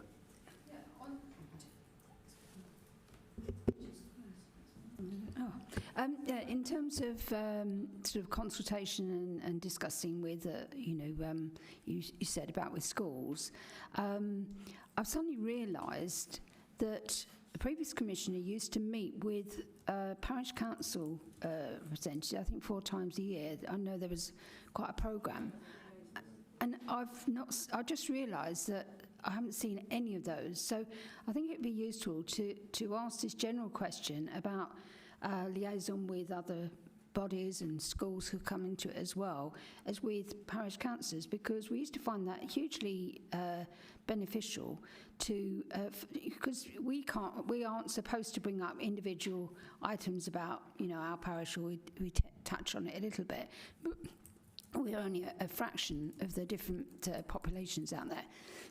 And those other parish councillors could actually sort of meet with the Commissioner, express problems in their particular area. So I think the general consultation or communication with the parish councils particularly will be quite useful to know if that's going on. Maybe it's going in a different format, but I haven't seen it. Maybe that's something that NCALC would possibly pick up. So I don't know if anyone of us is talking to Danny at NCALC might want to pick up on that there. I think it's certainly, you say it's hugely beneficial and also hugely reassuring, isn't it, for parishes? So, yeah, we'll make a note of that. Fiona. I think it's just we need to bear in mind there's 2 different roles here, because there's the Chief Constable and then there's the Chief Fire Officer, and then there's the Commissioner's job is different in the middle to do other things, isn't it, really? Well, we hold the Commissioner to account, and the Commissioner in turn holds them to account. I was just going to put a bid in for the relaxed conversations, because I had a conversation over here with this man that I know because he's based in Brackley. But I just said, how is the culture in the fire service? Because when Daniel said everybody feels unsafe, I said this, I only felt unsafe when I was in the middle of a big war with the Fire Officers Union. And he said that they have employed an awful lot more fire officers now of a younger age, and he said the culture is changing. That was really good for me, because I thought if that culture against women was still there in the fire service, everybody loves firemen, but that actually changed my view of them. So actually just having a conversation like that was useful, which we won't get in any of these meetings. I think that's. I mean, I think that's what we need to do. With flip our hats on as ward councillors. I think that's because there is our brief in relation to the panel, and we know there was huge expectations this past 2 years and all the various challenges that came towards us. There was very little we could do, and that caused a huge amount of concern with the public. But I think popping our ward, our council hats on and engaging in that way, because there's the culture, it's well known, and it was discussed previously. So Pauline, then we're going to, I think. Chair, I'm going to keep going on about this. Not everyone sitting at this table are ward councillors. No. And so for me, it is really important that I understand as an independent member sitting at this table what is really going on in terms of supporting the work of the Commissioner. And making sure that we're getting value for money as local people. So yes, you could say, as councillors, we can do it in different capacity or guises, but what about myself and Dr. Cuss, for example, and the other independent members that sit amongst the table? Where do we get our understanding from outside of that? Well, obviously, as the reports are presented by the Commissioner, then obviously any one of us can cross-examine and scrutinise that. But and I'm not saying anybody in particular, I'm not saying at all, but we can't allow a mission creep on what we do. We've our brief is very tight. And that the information back, I mean, if we're not getting the information back we don't know what we don't know. So I think we've got to start putting forward questions, and it could be written questions prior to the panel meeting for anyone from any panel member, or if they've got constituents who've got questions. Then they can at least come and have the answers, because that's the worst thing when you ask a question and it's like you don't get the answer. And but if you've got specific areas that you're not comfortable with, then we need to, whether it sits in the work plan, is that a piece of work that should go into the work plan? The areas of concern, should that be a piece of work that we actually do as a panel, or as a subsection of the panel, and actually pull out what we're not seeing in the reports, or what we additionally want. So, James, I know you want to comment on that. I take that point, Chair, but for me, I'm sitting in, I'm like thinking, what I don't want is for us to be sitting as members, and then later on, something is going on that we don't even have a clue about as panel members. Okay, it's about not wanting to be surprised, but wanting to be as open as we possibly can as panel members in terms of understanding our roles and responsibilities. And sometimes I sit at this meeting and I feel like you feel like you're asking the wrong questions, and you're not to an extent. So, yeah. I hear what you're saying. I just feel a little bit sort of... Perhaps we need a better guidance for panel members. I was going to say, I think I was going to say, look, we're coming to the end of this term in office. It would be a good time, and the training has to come forward anyway, because there's going to be change of faces without question. So I think, and looking to our monitoring officer here as well, is I think actually, we've learned a lot this past 2 years of what we can and can't do, and there was, as I said, expectations of us to fire the chief constable or this, that, and the other, and clearly we can't do that. But I think really it's just more in-depth training for all members of the panel, so they absolutely are clear as to what their remit is. But from the work programme, if we're not getting back.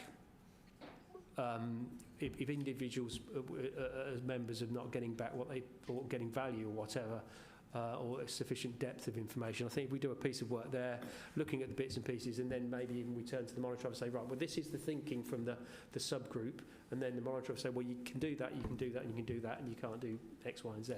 I think but because we have a very, very tight remit. I know we have a tight remit, and James gives us training year in, year out. Okay, this is my second. We still overstep the line. All right, so it's nothing to take away from the training that we've had, but maybe yes, we need to understand it a bit more, because I feel that more and more I sit in this meeting and I hear that actually that is not part of this. And I'm like thinking, well, we have had an increase, I'm afraid, in us being told we can't have this and we can't have that, and I have been quite clear to the Commissioner and to the Chief Executive that whilst you don't have to present certain information, I won't be specific, but sometimes it would be really, really beneficial for all parties for them to do that. So I think we need to continue to voice that. We're going to, if we can keep it fairly short now, because, please. Pick up on Dr. Cuss. The Commissioner was constantly talking about evidence-based, so maybe that is what we need. We need to have more evidence and what it is that priorities are. So to drill down on that evidence, so she talked, I don't know how many times, evidence-based drives her decision. But I think certainly part of that would be, we have a plan on a page for the Community Safety Partnership for West Northamptonshire, and I'm not sure what you've got in the north, but that gives some really sort of high-level indicators. But no, it doesn't give the detail. But that's from. But it's It's good to have a bit more detail of where the priorities are and what that's based on, as in the evidence. And we have Community Safety Partnership, but where does that fit in? And how many knows what that does? Well, the Commissioner's office has a seat on that. So, Jill, and then we're going to go on to item 11. Neither do I. I think We at our meetings, when we have the sort of delivery update, we're told a certain number of things. Now, they're very selective. I mean, you could probably write a book and, you know, not cover everything. So it has to be selective because there's never enough time. But I think it would be quite useful if somebody suggested perhaps if we have questions that we want to ask about a particular aspect, it is all holding the Commission to account, and we're constantly told that's what we're supposed to be doing.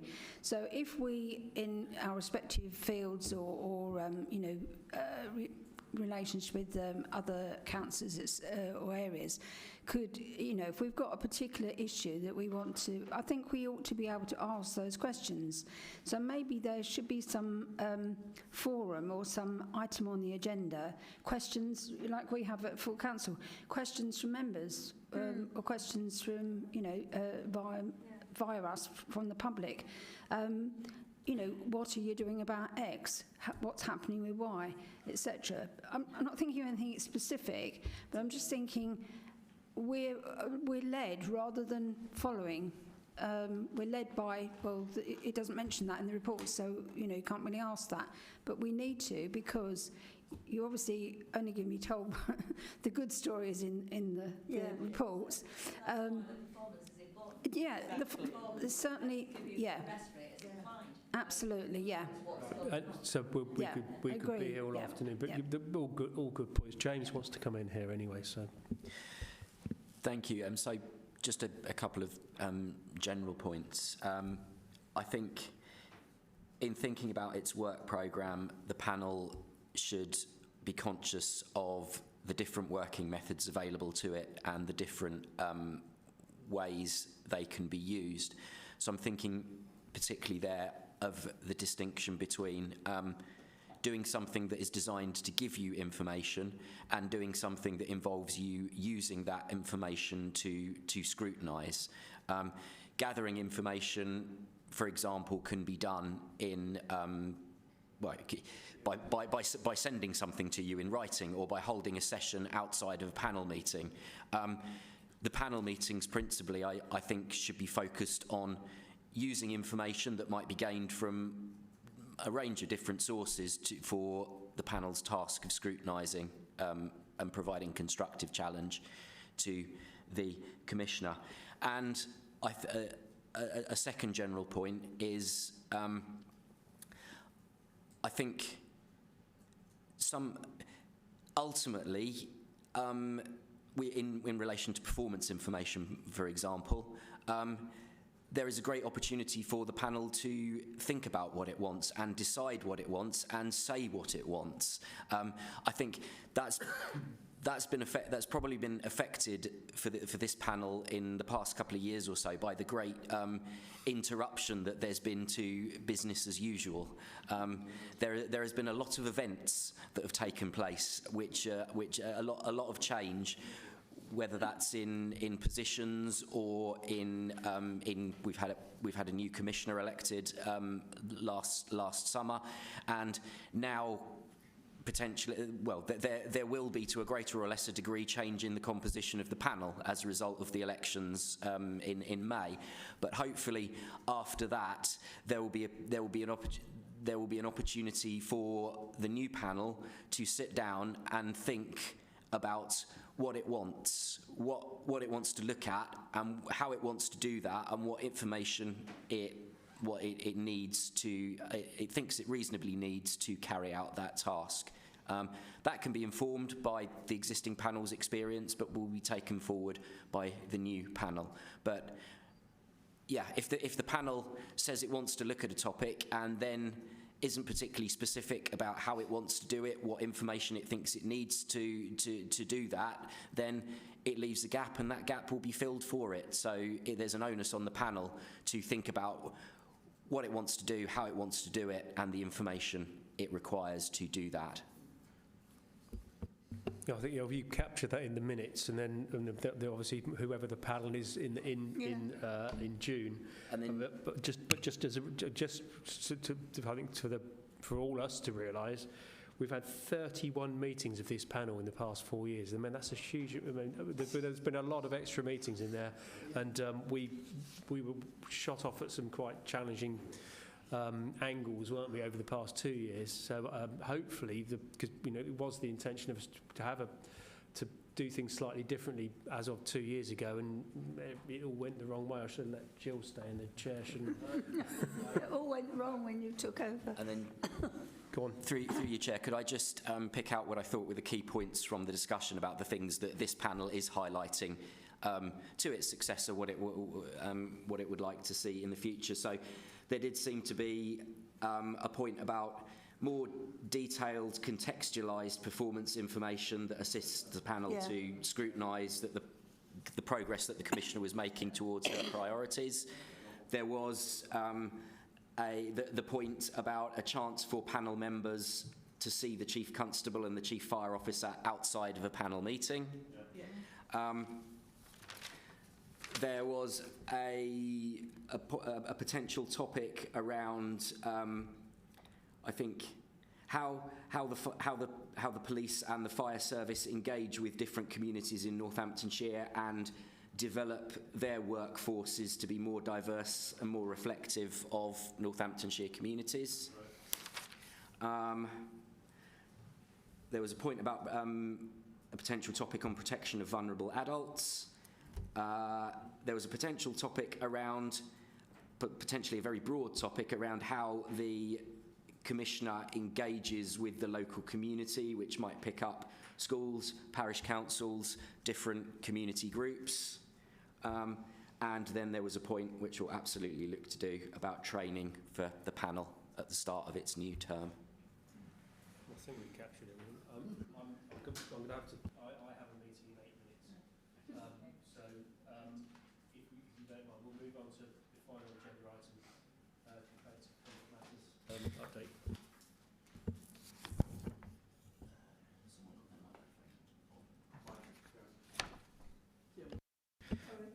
Thank you. This is the standard update which is presented to the panel every 6 months to enable it to take an overview of its complaints functions.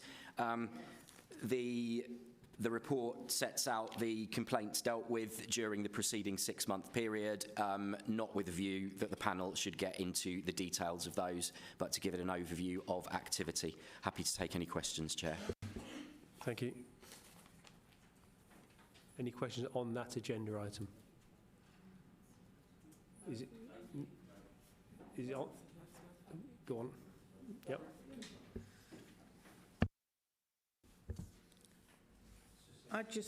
Am I allowed to speak? Very good.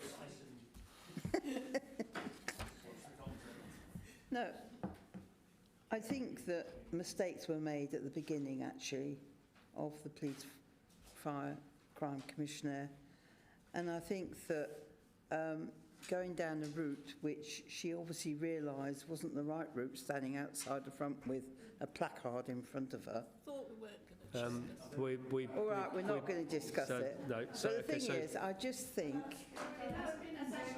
Sorry? Yeah. No. Yeah, we just need to make sure... So I think... we'll note the report. Thank you for that. There's no urgent business, so I shall declare the meeting closed. Thank you all so much for taking part over this however many years. Thank you, Chair. Okay. Good luck, Thank everyone. You. Thank you.